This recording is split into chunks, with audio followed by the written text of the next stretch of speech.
அனைவருக்கும் வணக்கம். இன்னைக்கு இந்திய நியூஸ் பேப்பர்ல என்ன இம்பார்ட்டன்டான நியூஸஸ் இருக்கு அப்படிங்கிறத பார்ப்போம். முதல்ல பார்த்தோம்னா குவாட் சம்மிட் நடந்துட்டு இருக்கு.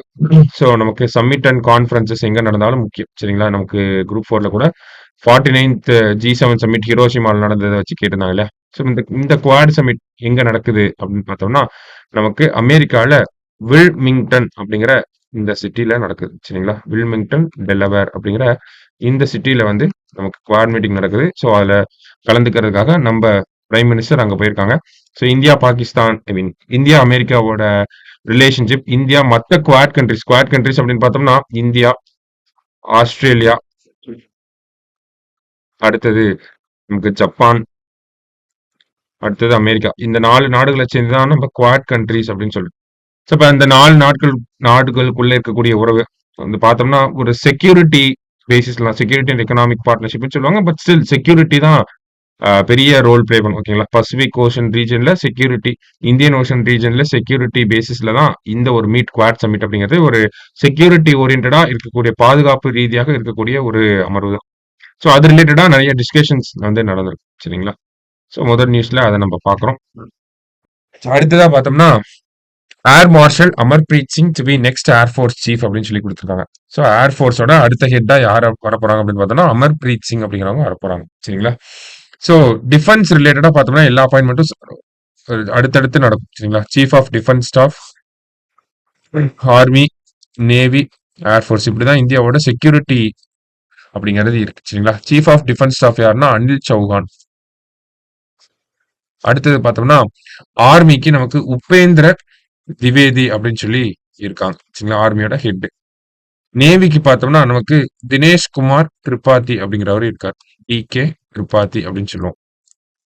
இதே ஏர்ஃபோர்ஸ் பார்த்தோம்னா இங்க அமர்பிரீத் சிங் அவர்களை கொடுத்திருக்காங்க. அதே மாதிரி ரீசெண்டா தான் நேஷனல் செக்யூரிட்டி அட்வைசர், தேசிய பாதுகாப்பு ஆலோசகர் அஜித் தோவால் அவரையுமே வந்து அப்பாயிண்ட் பண்ணியிருந்தாங்க. சரிங்களா? இதெல்லாம் ரீசெண்டா நடந்த அப்பாயின்மெண்ட்ஸ், கொஞ்சம் நல்லா பார்த்துக்கணும். சரியா?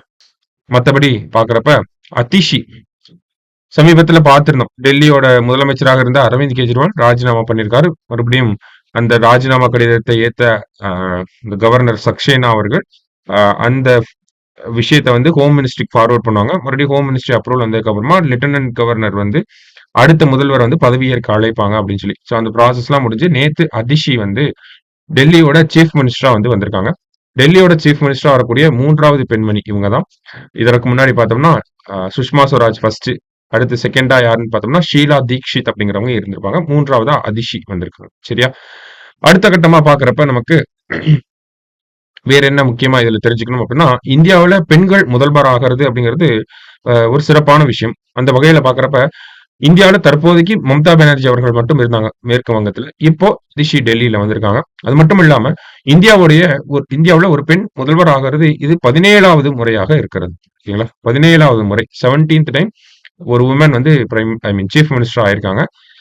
இதை பொறுத்த வரைக்கும் பார்த்தோம்னா ஃபர்ஸ்ட் சுஜிதா கிருப்லானி அப்படிங்கிறவங்க முதல்ல உத்தரப்பிரதேசத்துல 1963 இருந்து 67 வரைக்கும் இருந்தாங்க. இவங்க தான் இந்தியாவிலேயே முதல் பெண் முதலமைச்சராக இருந்தாங்க.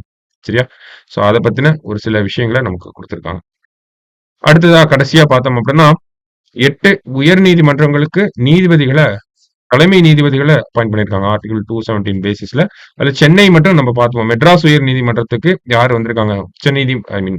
மெட்ராஸ் உயர் நீதிமன்றத்தினுடைய தலைமை நீதிபதியாக KR ஸ்ரீராம் அப்படிங்கிறவங்க வந்திருக்காங்க. அந்த ஒரு தகவலை நம்ம பார்த்துக்கோம். சரிங்களா? மற்றபடி இன்னைக்கு செய்தித்தாளில் பார்த்தோம்னா பெருசா எக்ஸாம் பாயிண்ட் ஆஃப் வியூல ரிலேட் பண்ற அளவுக்கு நியூஸஸ் கம்மியா தான் இருந்துச்சு. போதும் இதுவே. சரிங்களா? மீண்டும் நாளை செய்தித்தாள் வாசிப்புல சந்திக்கலாம். நன்றி.